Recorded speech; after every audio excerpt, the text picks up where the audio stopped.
Curd ಮತದಾರರ ಒಂದು ಪಟ್ಟಿ ನಾವು ಪ್ರಕಟಣೆ ಮಾಡ್ತಾ ಇದ್ದೀವಿ. ಹಕ್ಕು ಮತ್ತೆ ಇದು ಬಹಳಷ್ಟು ಮುಖ್ಯವಾಗಿರುವಂಥದ್ದು. ಕರಡು ಮತದಾರರ ಪಟ್ಟಿಲಿ ನಾವು ಏನು ಪ್ರಕಟಣೆ ಮಾಡ್ತೀವಿ, ಇದರಲ್ಲಿ ಬಿಟ್ಟು ಹೋಗಿರುವಂಥವ್ರಿಗೆ ನಮ್ಮ ಹಕ್ಕು ಇದೆ ಅಂತ ಹೇಳಿ ಹಾಕೋದಕ್ಕೆ ಮತ್ತು ಬಂದಿರೋರಿಗೆ ಆಕ್ಷೇಪಣೆ ಸಲ್ಲಿಸೋದಕ್ಕೆ, ಬೇರೆಯವರು ಇಲ್ಲಿನವರೆಲ್ಲ ಇವರು ಎಲೆಕ್ಟರಲ್ ಇರಬಾರ್ದು ಅಂತ ಹೇಳೋದಕ್ಕೆ ಇವತ್ತಿಂದ ಒಂದು ತಿಂಗಳ ಕಾಲ, ಮುಂದಿನ ತಿಂಗಳು 29 ತಾರೀಕು ತನಕನೂ ನಾವು ಗಡುವು ಕೊಟ್ಟಿದ್ದೀವಿ ಹಕ್ಕು ಮತ್ತೆ ಆಕ್ಷೇಪಣೆಗಳನ್ನ ಸಲ್ಲಿಸೋದಕ್ಕೆ.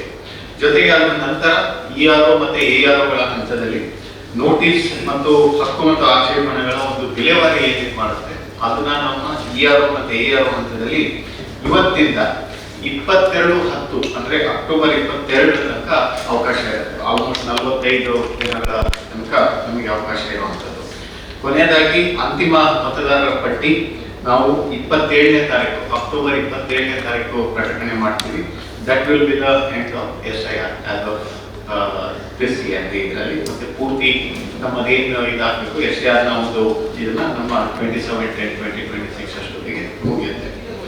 ಸೊ ಇವತ್ತಿಗೆ ನಮ್ಮ ಕರಡು ಮತದಾರರ ಪಟ್ಟಿಯಲ್ಲಿ 14,46,387 ಮತದಾರರು.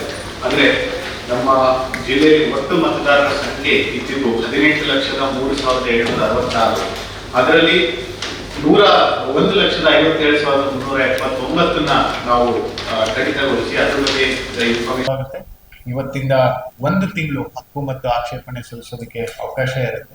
ಸೊ ಇದೆಲ್ಲದನ್ನು ಕೂಡ ಸಾರ್ವಜನಿಕರು ಅಥವಾ ಯಾರ್ಯಾರು ಮತದಾರ ಪಟ್ಟಿಯಿಂದ ಹೊರಗುಳಿದಿದ್ದಾರೆ ಅಥವಾ ಅನರ್ಹರು ಒಳಗೆ ಬಂದಿದ್ದಾರೆ ಅಂತ ಯಾರು ಆಕ್ಷೇಪಣೆ ಇದ್ರೆ ಈ ಒಂದು ತಿಂಗಳೊಳಗಡೆ ಅವರು ನಮಗೆ ಯಾವ ರೀತಿನಾದ್ರೂ ಸಲ್ಲಿಸಿದ್ರೆ ನಾವು ಮುಂದಿನ ಕ್ರಮ ತಗೊಂಡು ಯಾವುದೇ ಅರ್ಹ ಮತದಾರರು ಕೂಡ ನಮ್ಮ ಮಂಗಳೂರು ಜಿಲ್ಲೆಯಲ್ಲಿ ಆಚೆ ಉಳಿಬಾರ್ದು, ಮತ್ತೆ ಯಾವುದೇ ಅನರ್ಹ ಮತದಾರರು ಕೂಡ ಒಳಗಡೆ ಬರಬಾರ್ದು ಅನ್ನೋ ಒಂದು ಸದುದ್ದೇಶದಿಂದ ಈ ಮುಂದಿನ ಒಂದು ತಿಂಗಳು ಮತ್ತೆ 45 ದಿನ ಕೂಡ ಬಹಳಷ್ಟು ಮುಖ್ಯವಾಗಿರುತ್ತೆ.